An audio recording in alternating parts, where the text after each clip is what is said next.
Well, a good thing to always suit up before you start the day. Of course, life jackets. You know, these Mustangs are excellent because the old auto inflate, right? You ever fall out the boat? Pull a pin. Oh, yours just goes. Yeah, it's just auto inflate a lot of times, which I really like. But we're at Whiteswan Lake. We've had the pleasure to film with Brian up here at Whiteswan. It's in a provincial park, so when you come up here, you have good campgrounds.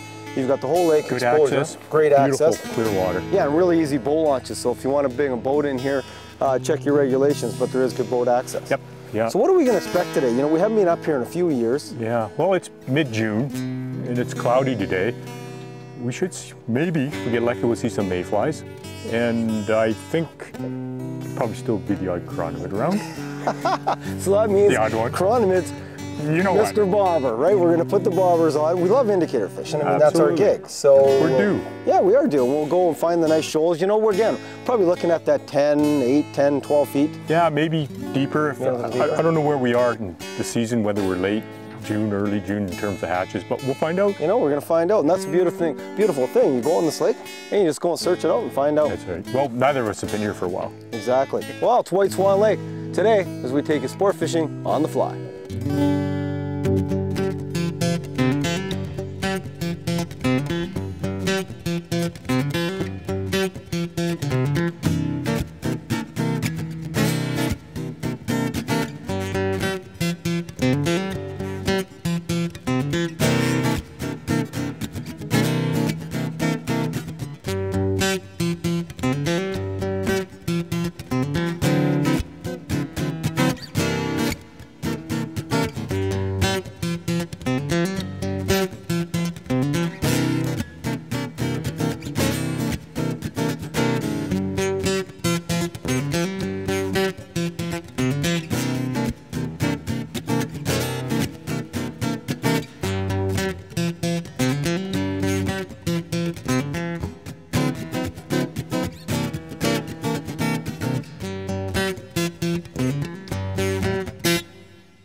Sport Fishing on the Fly is brought to you in part by Islander Reels, Precision Reels.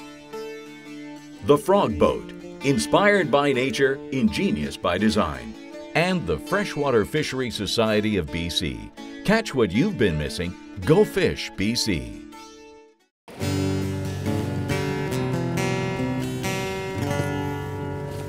So we're fishing about 12 feet. You're down about what, 11, 12 11, feet? 12, and yeah. I'm just drifting along the bottom. Yep. And again, we always talk about the wind drift. Always very important to get that good wind drift. And how Brian's doing it is casting up into the wind a little bit and letting it drift back. And that's one of those nice fish. Standard techniques. That's a nice fish. It'll work. Little chromer? Well, I'll let you do the old, want the net? See what he's been snacking on. We've seen a few fish moving here. Probably just shrimp, but the scud. Not a lot there. No? Nope. Not much. We'll let him go. Yeah. Let's hold him up. He's a little guy. Oh, yeah. Beautiful colors. And there he goes. The little guy. Wow. You better get out the vial. Jeez. See what he's been snacking on. I think it's pretty slim. No? Just starting to feed? Just starting. Or hopefully it's just starting. Well, it's early. I mean, we just got out here. It is fairly cool today, too. Ah. could be a leech day. It's all zooplankton. Yeah. That's it. And why don't you explain a little bit about zooplankton? I mean, how big is that? Like size what? 42? Or less. Or less. Yeah, and then they're in the water in every lake and fish go on them because they're easy. It's plankton, isn't it? It's plankton. Yeah. It's just a plankton. And there are big blooms of them and the fish just have to swim through them and feed, right? That's right. But when they go on zooplankton, that's when we fish leeches. Well, that's it. That's a good job. Just, red ones, maroon ones, the bulldog, anything big because we got to give them something different than what they're feeding on. Right. We got into a few little guys right now. We saw a few moving over in this one little shoal. So again, always move. Don't just stay in the same spot and watch the fish rise. Go over towards where you see them moving. First cast? Yeah. Where we went to. I knew they just kept bothering us over there. Yeah, they did.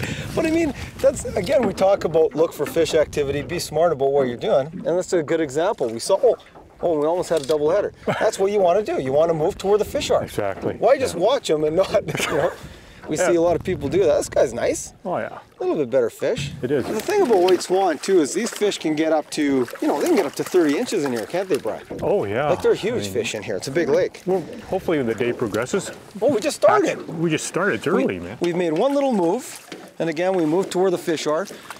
You had the one early on the maroon leech. Maroon leech. So I put on a maroon leech, one of my favorites with the bead head, little black tail. Could be a good candidate for the bench because it is a great pattern.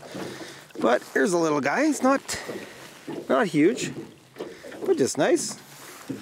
There he is there. Little guy. Not bad, eh? There he goes. So the maroon leech, it's working. Now what we're doing, a little bit about what we're doing. You really like casting up to the wind now, don't you? I do, yeah. Like that wind drift is so critical. You get the natural bounce coming back in the troughs. It's getting a little breezy for it right now. Yeah, but you know what? I love this kind of riffle. Like this is the Freschi riffle now. This is a moderate Freschi riffle. It is. It's a little choppier, but I like when I get that motion on the bob. I just love it. And we tied our flies on with loop knots. Yep. It's a perfect combination. And actually, you know what we'll do a little later is we'll show everybody how to tie that loop knot again. Yeah, we should. Yeah. It's a good idea. One little trick, you know, the one thing, it is better fish. We need that riffle. Some size. Need that riffle is, a lot of people try to get on the reel right away. If you can't, just get that line through your finger and pull it back. You know, this is a good trick to pick up line real quick. Yeah. You know, because if you're trying to reel up and he comes towards you, and you're pausing. While you're winding, he's not doing it, and you're not doing it. That's when right. It falls out. And you end up losing them. So a real good thing is learn how to strip that line and learn how to get it off your reel. This is a nice fish, probably. It's a little better. Yep. You gonna throat sample this guy? Yep. He did take the maroon leech again, or maroon and black. I'll just get the fly out. I'll let you give a throat sample. There's a fly right in the top lip. Again, just a red bead, maroon body, black tail. Very standard pattern, but it is very effective. So I'll let you throat sample that guy. This one's got zooplankton and 2 small green chironomid larvae. Oh, well, at least we got chironomids now. We're getting there. It's getting there. I mean, we've been out here about 45 minutes now. We've caught 4 fish on the leech. On the leech. But the leech seems to be it. I mean, it's not fast and furious, but it's still all right. Yeah. No, it's improvise. You got to deal with the situation. Like we always talk about. The day's young.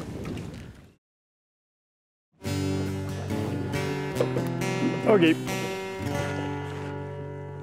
Well, we had really good action early. We were out here for the first hour and we had some really good action on the leech. Yeah. We caught some nice fish. We had wave action. We had wave action. Then it went dead calm while the sun's coming out and it went dead flat. And I hate that when it's dead flat. It's tough. Yeah. And all we've been doing is picking up these little guys. We haven't showed many of the little guys, but it's been good action with chironomids, but all small fish. So but we've seen big fish down there. I know, but they're not eating. Not yet. So what do? We have to wait, right? We got to wait them out. Yeah, and we've tried everything. We've thrown the bulldog at them. We've thrown everything at them. You got a fish. Oh, I got a fish on. So now, what we've done, as you can see, is we've gone with the chronies, and we're getting, I mean, they're not huge fish. They're, 16 inches type thing. That one looks a little bigger. It's about the same. We're picking up a lot of fish, but again, if you want good action, go with the chironomids, but we're after the big guys. Me and Brian, as everybody knows, we're fish pigs. We want the big ones, so. We'll wait. We'll wait it out. But this little guy's Brian. Well, we'll wait for the big ones. So there's mayflies coming off, Don. And I know. Well, what you were just telling me, what you traditionally look when mayflies are coming off. Like we're looking up in the shallows, right? Yeah, we keep looking for slashing fish because they'll be eating the duns. Right. Duns, explain the duns on top, right? The ones sitting on top. The first stage that emerges. And the nymphs, the way the nymphs come up, right? They'll move to the top, they'll emerge, so they pick them on the way up. So it's just noon, so maybe it'll be an afternoon. But you tried it. You tried a mayfly nymph with no luck. You had to go back to the chironomid, right? Yeah. So I don't know. I don't get it. They're not feeding on them yet. So you're thinking maybe a little later then? Maybe, hopefully. Yeah, because we haven't seen anything slashing, so always look for happy fish, slashing fish on top, and then we'll change over. But until then, well, keep working the chironomid. A little better fish. And we're getting there. We're moving up in size. Yeah. Yeah, pretty. Pretty fish. Very nice fish in here.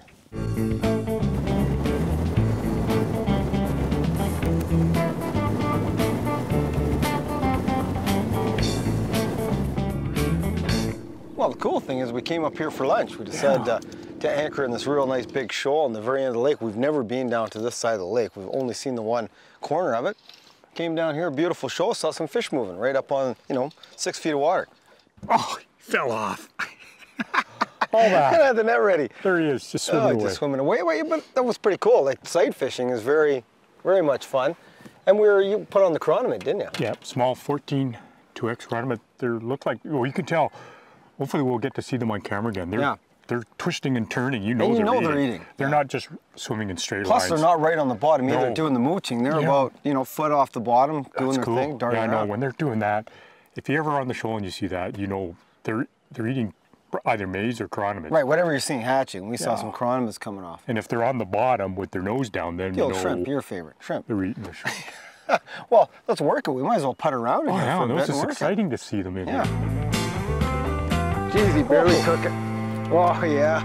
That's a wiki. Oh, that was a dandy. That was chrome. Oh. You know what I had to do? I had to go naked. Essentially, you take off the indicator and just let the chronomid sit on its own and kind of move it once in a while. Oh, and the guy just came by and took it. That was about a 24, 23 chrome. Big fish. That was a big fish. Oh. This is so much fun when you see him moving. Like, look at this guy. Oh, yeah. It's so tough fishing naked though, because you have no indication, right? You just got to really keep your line tight. It's our freshwater bonefish. Yeah, it is. Oh, man, it got windy out there. Brian, why don't you grab a fly and some line and come up here and we'll show everybody how to tie that non-slip loop knot. Okay, Don. So we form the loop, an overhand knot, like so. And we take our fly, thread it through the eye of the hook. Now, there's the overhand knot. There's the overhand knot, We bump it up to the eye of the hook. Grab it, perfect. Pinch it off. Take the tag in 5 times around the main line. And then back through that overhand knot. And pull on the tag end to tighten, and the finished knot, the tag end lays at 90 degrees. And then we just trim it. Nice, Bri. Finally. Switch to a red leech, maroon leech. We should probably talk about it a little bit. It's usually during or after a big chronomid hatch, which we experienced in the shallows before the big storm blew in. We were getting a lot of chronomids. And those fish get pretty stuffed up with chronies, and you know, the myth is, or I don't know if it's true or not, they like to go and feed on leeches after to kind of stuff their stomachs. Yeah, they do, I think they do. Yeah, you think they do? Oh, well, we've seen lots of them when, you know, when I've been dissecting stomachs of fish for work. Well, there you go. You see a couple leeches. After chronomids. Tucking in, There you go, probably stops the chronomids from coming out. So always go with a leech pattern after. We've moved in after the storm. First cast, Brian, the leech. First cast. And that is, look at it, nice chrome fish. Oh, yeah. Beautiful. And that was the maroon again. The maroon, We've had good luck with that maroon leech today. Yes. Oh, yeah. Beauty. Bring them over here. Oh, yeah. That's a bit of nuts. Oh, nice. There's a fish. Oh, beauty. Yeah. Real nice colors, spots all the way through. Beautiful. And what kind of fish are they? Like they're wild strain? These are wild fish out of, you know, that are spawning and reproducing in Whiteswan Lake. So Whiteswan used to be stocked, but it's self-sustaining now, and they've always been known to be hot fish. You know, they really do fight. And get that in clear water, it's the best. Oh, it is. Big, big air. And you know, I'm hoping it dies out a little bit later because we get back to that chronomid. Oh, We had a blast up there. Sight fishing. There. They were there. Then the big storm blew in. But good catch. I might have to go to the leech now. Yep.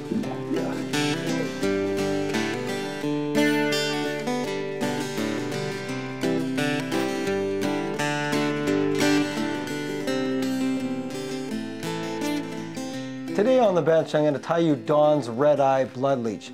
This is my go-to pattern whenever I arrive at a new lake. So make sure you have these materials ready before you tie the fly. For the hook, we use a Mustad C53S curved nymph size 12. We'll tie with some 6/0 wine thread, a blood red bead for the bead, some fine copper wire for the ribbing, maroon purple sparkle dubbing for the body, and some black marabou for the tail. To start the fly off, I put my bead on, and I've also put my thread on and wrap back to the hook bend. Now I'm going to take a small clump of black marabou, measure it up about the length of the hook, maybe just a little bit longer, and tie it in for the tail. And always make sure when you tie it in to wrap behind this Marabou a couple times just to stand it up a little bit. And trim off your excess. Now take some fine copper wire and tie it in, and we'll use this to rib up the fly after we dub in the body. The next step is to actually form a dubbing loop. You've got different options. You can put the material in a dubbing block and form your own dubbing brush. I like to actually form the loop in the thread, and then I slowly insert the material, just a real fine amount in between this loop. And as I get more and more material in, and it's ready to turn, I'll spin my dubbing loop. So I'm winding it up. And then I'll wrap the body forward to form the body.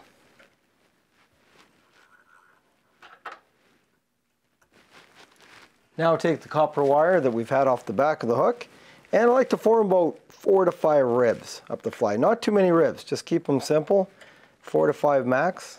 Up you go, and go right to the bead, right behind the bead, and then tie it off, right behind the bead. The last step to the fly is take your whip finisher, and we'll whip finish off the thread just behind the bead. Then we'll take our dubbing brush, or our little dubbing pick I should call it, and just pick out the body. And again, you want to really pick this body out. Pick it out as much as you possibly can. Get all that dubbing out of the body so it extends back. Leeches have a very thin body, but they look fat in the water because they undulate quite a bit. So there it is, Dawn's red-eye bloodleech. If you go to a new lake in the spring or the fall and you want a go-to pattern that always is effective, this is your ticket.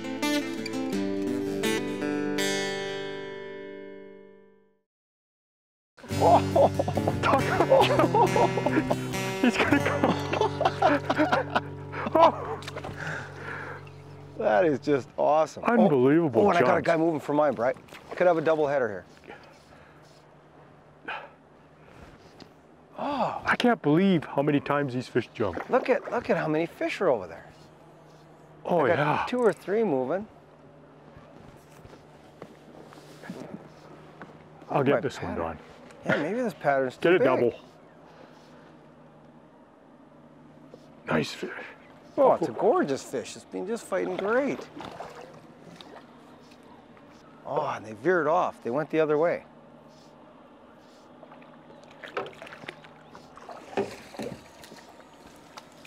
No, you know what? I think I need that bead head, Bright. Didn't put a bead head on?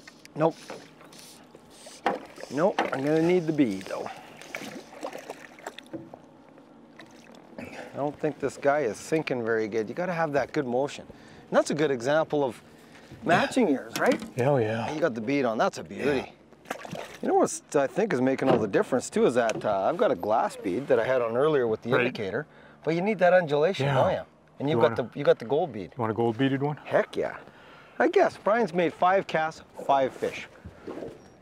You're pounding them, man. We figured them out. That is awesome. This is nice fish. Oh, this is nice. This is a beauty. What we came for. That's better.